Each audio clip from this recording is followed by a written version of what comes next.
Bom dia, meus amados, a graça e a paz do Senhor. Eu sou o pastor Rômulo Pereira, da Igreja Batista Palavra da Graça, e hoje nós vamos estudar os Atos dos Apóstolos, capítulo 10, versos 21 e 22, que dizem: Pedro desceu e disse aos homens: Eu sou quem vocês estão procurando. Por que motivo vieram? Os homens responderam: Viemos da parte do centurião Cornélio. Ele é um homem justo e temente a Deus, respeitado por todo o povo judeu. Um santo anjo lhe disse que o chamasse à sua casa, para que ele ouça o que você tem a dizer. Bom, meus amados, estamos vendo a continuação dessa obra maravilhosa de Deus na vida do apóstolo Pedro e para todas as nações e povos da terra. Ou seja, Deus estava abrindo as portas da pregação da mensagem de Cristo a todos os povos, aos gentios especificamente, ou seja, aqueles que não são judeus. Havia uma barreira a ser rompida, que é a resistência dos judeus, no caso o apóstolo Pedro, de se misturarem com os gentios, porque consideravam os gentios impuros, ímpios, seres humanos de segunda categoria. E aqui Deus está quebrando isso, está rompendo com isso, e para isso ele deu uma visão a Cornélio, uma visão a Pedro, o Espírito Santo falou com Pedro, e agora essa sincronia que nós trabalhamos também, que é uma coincidência, entre aspas, a providência de Deus, e agora chegam aqui as pessoas, servos de Cornélio, que ele havia enviado, ele não podia sair da sua localidade, pelo seu trabalho como centurião, enviou alguns servos. Olha o que os servos dizem. Bom, Cornélio, que é um homem justo e temente a Deus. Como comentamos, são duas características essenciais. Uma interna, do coração, da pessoa ter temor a Deus, ter reverência a Deus. E isso é o seu coração com Deus. E ele era uma pessoa justa, ou seja, tratava bem as pessoas ao redor. E olha, isso é um testemunho dos próprios servos de Cornélio. Será que os seus funcionários, caso você os tenha, ou as pessoas que você lidera, enfim, as pessoas próximas a você, também diria, não, essa pessoa é uma pessoa justa e temente a Deus? Será que as pessoas... Não você, não quero saber a sua opinião, porque a gente, é muito fácil a gente se defender. Eu quero saber a opinião das pessoas ao seu redor. O que elas diriam ao seu respeito? Será que elas diriam, sim, é uma pessoa justa, sim, é uma pessoa temente a Deus, ou teria outro relatório a dar? Então, cuidado, queridos. Muitas vezes a gente se vangloria, a gente se acha um grande servo de Deus, ou se acha alguma coisa, mas a gente tem que ouvir o feedback das pessoas ao nosso redor. A gente tem que ter a humildade de, às vezes, perguntar para sua esposa, ou para um amigo próximo, ou enfim, para alguma pessoa e falar, olha, o que eu posso melhorar? O que eu posso fazer para deixar o seu dia melhor? O que você acha, assim, uma característica minha que eu preciso melhorar? Seja um defeito a ser corrigido, seja uma virtude que pode ser melhorada. Então, tenha humildade, não tenha essa insegurança que as pessoas têm de ficar magoada. Ele acha que eu sou assim. Não fique magoado, pelo contrário, você quer ser assim para sempre? Ou você prefere largar isso e ser uma pessoa melhor?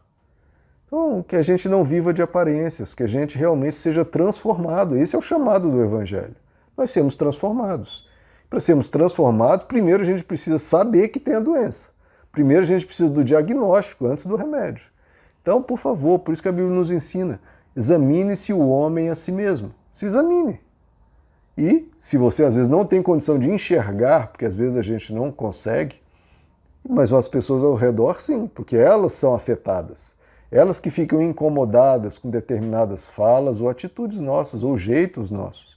Então pergunte, por que não melhorar? Se vai te melhorar, por que não melhorar? Então pergunte às pessoas, ouça o feedback, quando elas te elogiarem, que bom, continue assim, não caia também naquela, eu já sou assim, e descuidar nessa área. Não, continue e vá progredindo cada vez mais, porque essa é a nossa missão, colocar louvor a Deus no lábio das pessoas pelas nossas ações, que Jesus diz, sejam luz do mundo e sal da terra, e façam as suas boas obras diante dos homens para que eles glorifiquem o vosso Pai que está nos céus. Então veja, você produzir louvor nos lábios de outras pessoas por causa das suas atitudes. Que coisa linda, né, queridos? Maravilhosa. Então, e olha só, um homem justo e temente a Deus. Sim, há homens justos e tementes a Deus entre os pagãos. Isso é uma coisa que a religião quase proíbe de ser dita, né? Não, justo e temente a Deus só se for cristão, só se estiver dentro da igreja. Não, essa pessoa não estava dentro da igreja e nem era cristão, era um pagão. Mas Deus conhece o coração das pessoas, queridos. Às vezes ele foi ensinado naquele conjunto de regras, de ensinamentos, aqueles ensinos religiosos, mas ela tem realmente uma sinceridade diante de Deus, ela tem um fervor, ela busca de verdade, ela quer conhecer a Deus, ela quer melhorar, procura ser um bom pai, uma boa mãe, um bom marido ou esposa, procura ser um bom filho, procura ser um bom cidadão. Aquela pessoa às vezes tem um coração amoroso, gentil, uma pessoa doce, uma pessoa maravilhosa, uma pessoa de boa convivência, uma pessoa nota 10. E essa pessoa, Deus olha para ela e Deus há de cuidar dela e há de levá-la no caminho da vida.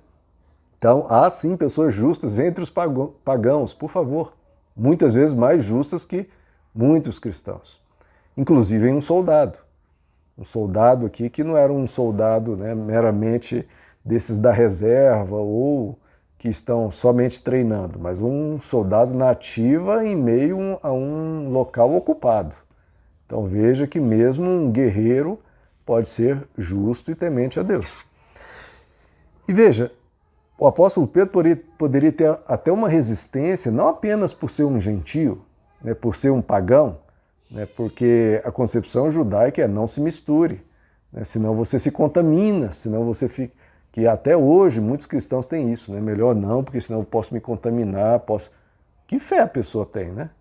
Que fragilidade é essa? Que é o outro que te influencia, não você que influencia ele. Onde a luz entra, as trevas têm que sair.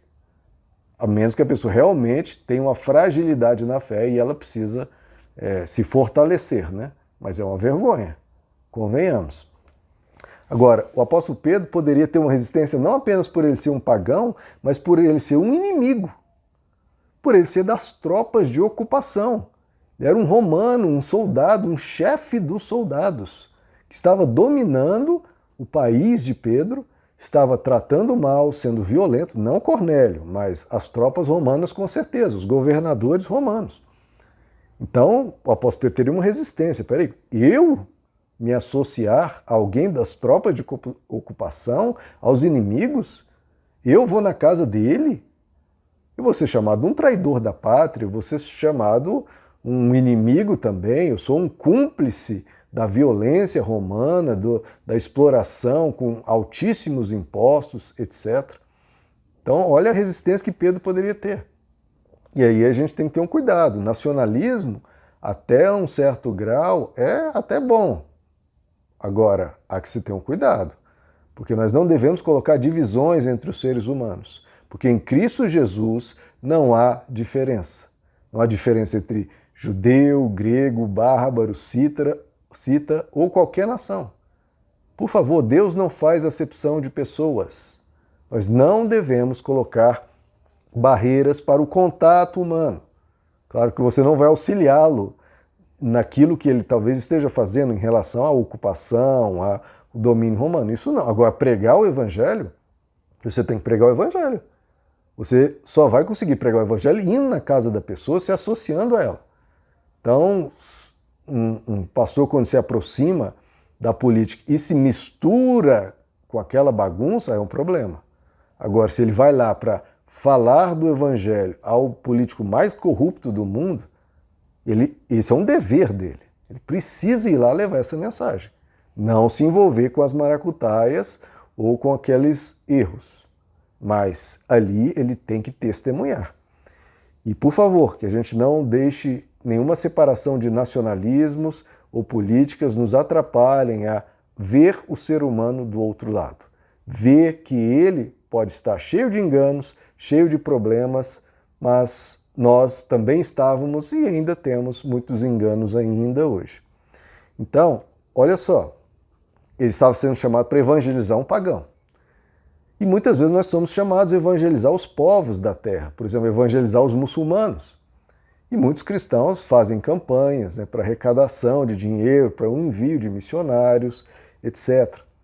Agora, eu acho impressionante isso. Nós estamos vendo, por causa de guerras, por causa de fome, etc., uma quantidade imensa de muçulmanos entrando nos países cristãos, buscando, pedindo asilo, buscando refúgio, e os cristãos resistindo, né, resistindo a essa imigração em massa.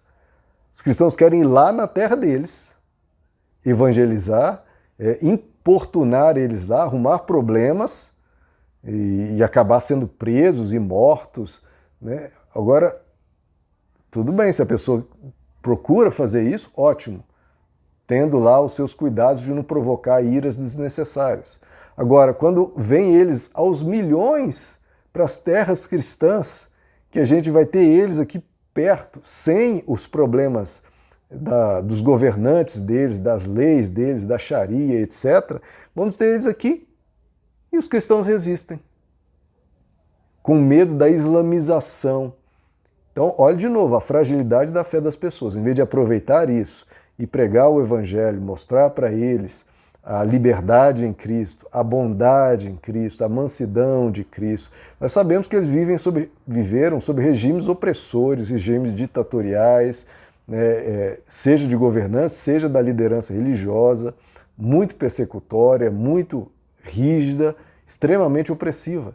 Então, olha como é fácil eles vindo de lá, a gente demonstrar o amor de Cristo, falar do amor de Deus, falar de como Deus é Pai, como Deus se importa, e não apenas da boca para fora, mas com ações, ajudando-os a se estabelecer, ajudando eles com emprego, com cestas básicas, etc.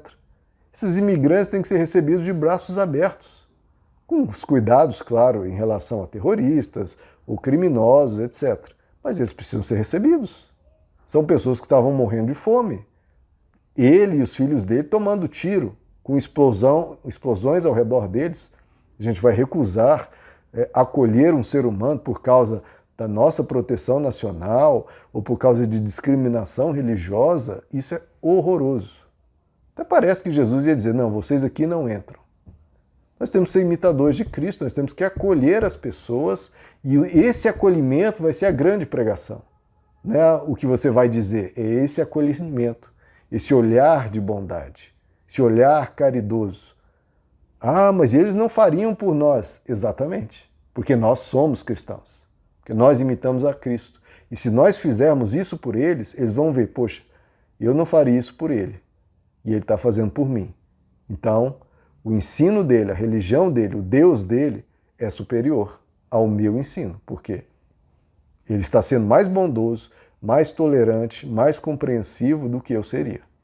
Então isso é uma oportunidade imensa. Então que a gente seja, amados, pessoas que vão e falam com os pagãos, que a gente demonstre Cristo a eles com as nossas palavras, mas principalmente com as nossas atitudes. Meus amados, que Deus os abençoe, a graça e a paz do Senhor.